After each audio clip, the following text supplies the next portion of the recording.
예, 클린선거본부장을 맡고 있는 정점식 의원입니다.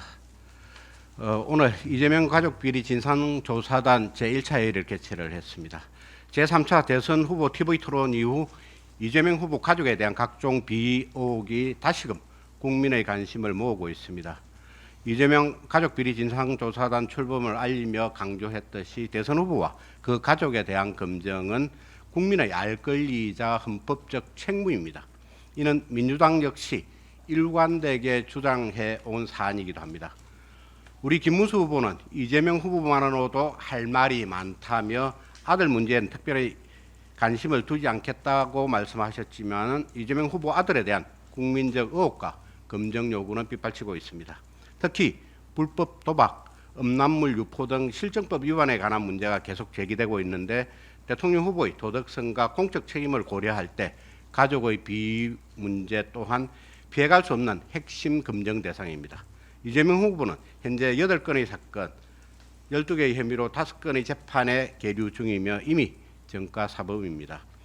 기존의 수많은 비위 의혹이 여전히 해소되지 않은 가운데 이번 대선에서는 거북선 개발 특혜 의혹 등 새로운 의혹까지 추가로 불거지고 있습니다.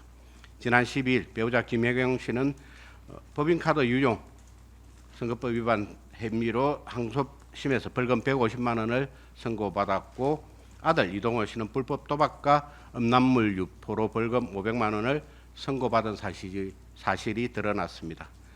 대통령이 되겠다는 후보의 직계 가족 4명 중 3명이 범죄 전력을 갖고 있다는 점에서 이제는 온 가족이 범죄자라는 말까지 나올 정도로 심각한 수준입니다. 이에 우리 조사단은 이재명 가족 비리에 대한 모든 사안에 대해서 조목조목 진실을 밝히고 국민 앞에 소상히 알릴 것입니다. 앞으로 매일 회의를 열고 관련 제보와 사실관계를 철저히 검증해 대통령 후보 가족의 실체적 진실을 밝히겠습니다. 제 모두 발언은 이것으로 마치겠습니다. 오늘 회의에서는 소위 이동호 씨가 2019년부터 21년까지 약 3년에 걸쳐서 707회에 걸쳐서 인터넷 불법 도박 사이트에 2억 3천만 원 정도를 입금을 합니다. 이번 대선 후보 재산 공개 과정에서 아들의 재산이 뭐 390만 원 정도로 이제 신고를 한 것으로 이렇게 저는 알고 있습니다만 지금으로부터 소위 5년 이상, 5, 6년 전에 과연 아들이 2억 3천만 원이라는 돈을 어디서 마련했느냐라는 것은 많은 국민들이 관심을 가질 수밖에 없습니다. 그렇기 때문에 특히 이제 707회에 걸친 그 소위 도박 자금 입금 과정에서 특이한 날 이제 가장 많은 자금을 입금한 날이 제가 언뜻 보기에는 2021년 11월 3일입니다. 아침 8시 5분부터 시작해가지고 22시 42분까지 9차례에 걸쳐서 1115만 원을 도박 자금으로 입금을 합니다. 30대 또는 그 뭐 91년 92년생이시니까 30대라고 봐도 되는데 20대 후반에서 30대의 청년이 과연 하루에 1115만 원의 도박 자금을 입금할 정도의 돈을 어디서 마련했느냐. 결국은 그거는 누군가로부터 정려를 받았거나 아니면 불법 자금을 가지고 있었다라는 것으로 추정될 수밖에 없는 사항으로 보입니다. 그래서 저희 진상조사단에서는 오늘 오후에 국세청에 이 조세 포탈과 관련한 조세 범칙 사건 조사 요청서를 국세청에 제출을 할 겁니다. 왜 이 부분에 대해서 이제 국세청에다가 이 조사 요청서를 제출하느냐라는 의문이 생길 수 있는데 이 조세 포탈 사건의 경우에는 연간 포탈 세액이 10억 원을 넘지 않으면 국세청장의 고발이 있어야 조세 포탈 혐의를 조사를 할 수가 있습니다. 그렇기 때문에 일단 국세청으로 하여금 이 부분에 대해서 누군가로부터 이 자금 조성 과정에서 이 조세 포탈 등이 정년채 포탈 등이 있는지를 조사해 달라라고 요청서를 제출할 예정입니다.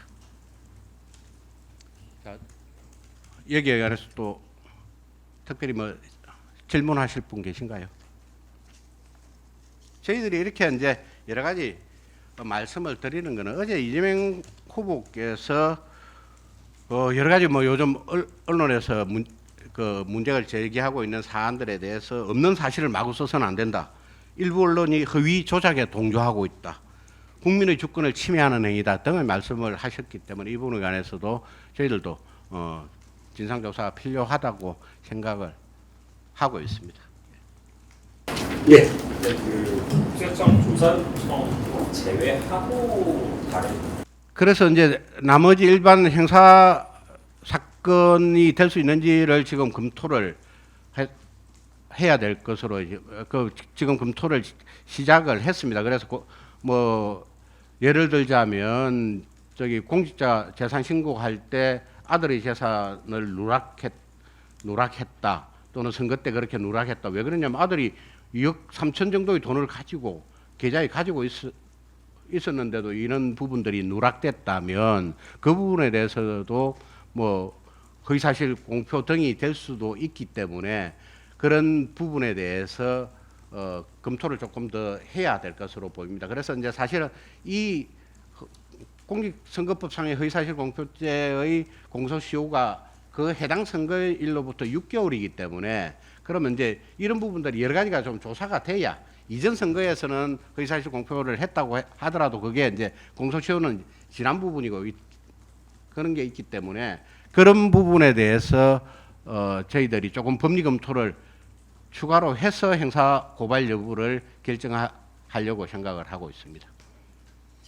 지금 도박 자금에 대해서는 말씀하시는데 그럼 음란 댓글 달고 이런 부분에 대해서 뭐 추가로 진상 조사할 거나 이런 부분은 없나요? 그 음란 댓글과 관련해서는 이미 뭐 여러분들께서도 검찰의 약식 공소장을 보셨겠지만은 그 당시에 뭐 15건인가 몇 건에 관해서 고발이 이루어졌고 그 그리고 나서 이제 기소가 된 게 4건이거든요.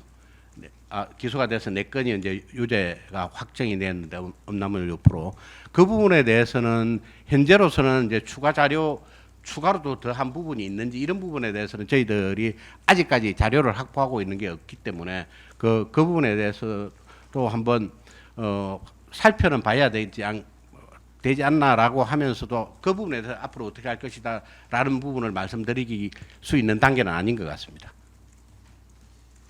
그 2억 3천 그거 부양식 할 때 경찰이 그 부분에 대해서 자금 출처에 대한 거는 따로 조사를 안 했다고 알고 계신 건가요? 지금 현재 검찰이 그때 예를 들어 가지고 자금 출처에 대해서 조사를 했다면 정려 등이 이루어졌다라고 판단을 했다면 검찰이 그걸 하겠죠. 뭐 국세청에다가 고발 요청을 했다든지 뭐 이런 걸 했을 텐데 그런 자금 출처 조사는 하지 않은 것이 아닌가라고 이렇게 짐작을 하고 있습니다. 이게 하지 않아도 문제가 없는 거예요?